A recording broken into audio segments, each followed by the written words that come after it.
if you're there, let me know. But hopefully the sound is okay. Um, so just a quick update. I'm not doing that. I'm going to be free. But anyhow, so I'm at the MLK Monument in Valdosta, Georgia. I'm on my way. Anytime I have errands to run or necessities to do in Valdosta, it's always it's always a beautiful thing. And let me turn the camera so y'all can see the beauty I'm talking about. Just beautiful. Valdosta is beautiful.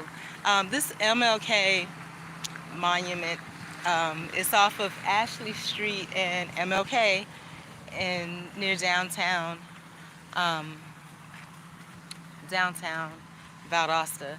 And it's so beautiful. And I'm going to share with you just some of the scenery leading up to it. The Dollar Tree I usually go to is down there. I just sat forever waiting for a train here. And this is the monument. When you walk up to it, it's kind of like this, and you see the little. To me, it's kind of macabre at first because it looks like tombstones to me. Marriage, legacy is the death of all that is what it looks like. Then civil rights movement is the other epitaph, right? And there's flags, and I think they need to replace the flags. I think it's the Confederate flag that needs to be replaced, but it's okay. So there's different things on each side of this. The one that I'm going to look at as the fourth one is the one that I relate to the most. So it says, and it's a big phallic symbol here, Martin Luther King Jr., January 15, 1929 to April 4th, 1968. He was only about 38. I have a dream that one day this nation will rise up and live out the true meaning of his creed. We hold these truths to be self-evident, that all men are created equal. I have a dream that one day on the red hills of Georgia, the sons of former slaves and the sons of former slave owners will be able to sit down together at the table of brotherhood. Now, ironically, just before I got here, as I was walking up here, there was a white guy, and he asked me for directions. I'm going to the food thing. He asked me for directions to it, and unfortunately, I told him to go to the next street and take a right, but at least I told him Troop Street, because that's wrong, I realized as I got here. But it would have been cute if we had sat there and took a picture, but we didn't. But anyhow, so let's read the other side of this.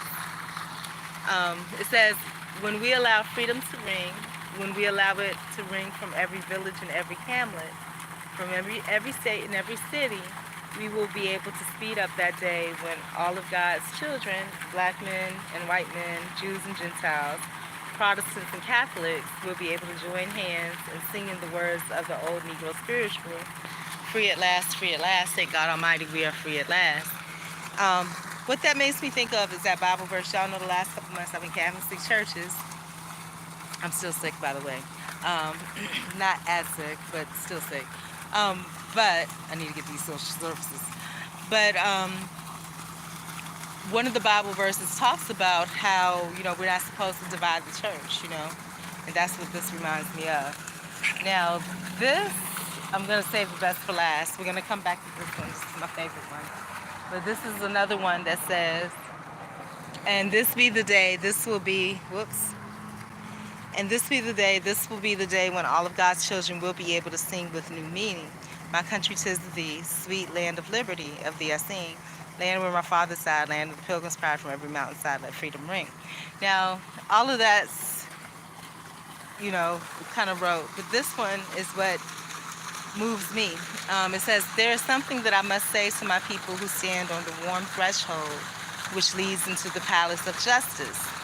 In the process of gaining our rightful place, we must not be guilty of wrongful deeds. Let us not seek to satisfy our thirst for freedom. This makes me thirsty, by the way, by drinking from the cup of bitterness and hatred. And we'll look out here, and these are the different little epitaphs. And like I said, when I first came here, it just reminded me of tombstones. But the reason I like that last one that I read so much, where's my cart? The reason that I like the last one that I read so much is because, sometimes, and this is very telling for today actually, sometimes in our quest, and I'm actually going to have a seat in the shade over here. Sometimes in our quest to, find righteousness, to find freedom, just in, the little things, the freedom to enjoy the little things in life, we um, sometimes get lulled into or pulled into situations where, you know, we perhaps feel a need to fight back, you know. And hey, and sometimes when we fight back, when we fight with monsters, it's hard. I said this before. It's hard to fight with a monster without becoming one, right? And oh, this is peaceful. This is peaceful, y'all. This is so peaceful. But anyhow, without becoming one. So, um, the things that happen in life, you know how Yolanda Adams says the battle is not yours, it's the Lord's. It's really true. It's nothing against you personally. you know, it's against, for real, power and principalities. And, sometimes, you know, and this is different. It doesn't have to do with race or anything like that. Like I said, you know, being raised by a non-Afro mom, some of the things that, you know, would go over my head that Caucasian people do that will trigger average black people because, I, wasn't raised in that thought process, so it goes over my head, right? Just like some of the things that black people do to try to trigger you, it goes over my head because that's not my thing. I notice it and I see it, but I know that that's something within them. That's a demon that they carry, and it's something within them, and it has absolutely nothing to do with me personally. Unless of course I decide to get involved in it, right? And so that's the thing, though. The fight, the fight really is not, so much of a fight itself as the ability to, um, the ability to stay your path. You know, when those that are constantly struggling against the path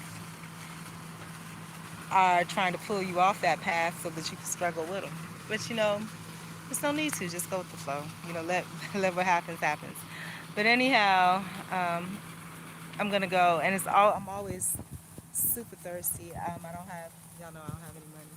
So whereas typically this would be a good time to go somewhere and get some water, I don't have any water. I just won't have any water. I'll just be dehydrated, and it'll be a while before I get any water. So that's what it is. But anyhow, we're gonna continue on our path.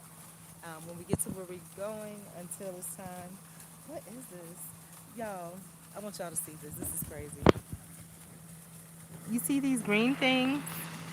I don't know where they came from. They were all up under my skirt, and next thing you know, they all stuck on my legs like Velcro. I mean, I know I'm hairy, but dog. I mean, not. I didn't know. Think I was that hairy. These things are sticky. It's not. It's just so you know, so I don't feel so bad too. These are sticky. It's not like Velcroing to the hair on my legs. It's sticky. Sticky, icky, icky. But anyways, if you know what that is, let me know. And yeah, I'm gonna keep moving. And I did find out what that thing was in the backyard. And yes, it is delicious. But I can't wait till I get this stuff. Till I move on to the next step. But yeah, I mean, I feel like I'm at a respite right now, like a break. Like God, like this, um,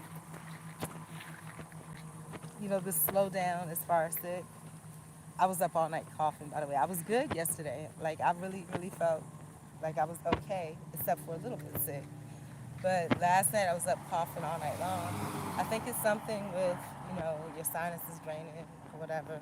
But I've spoken to 3 people so far that have said that over the past few days, that's what's happened to them. It started like 4 or 5 days ago. Same thing with me, right? But this happened after the food poisoning. It's so weird. But one lady, and I guess because she was working, she kept saying, "Oh, it's just her allergies," and I know how that is because I've had allergies too, but I haven't had allergies since whatever this is happening. So And they, you know, yep, I did tell this guy the wrong thing because this next street is definitely not Troop Street. I don't think.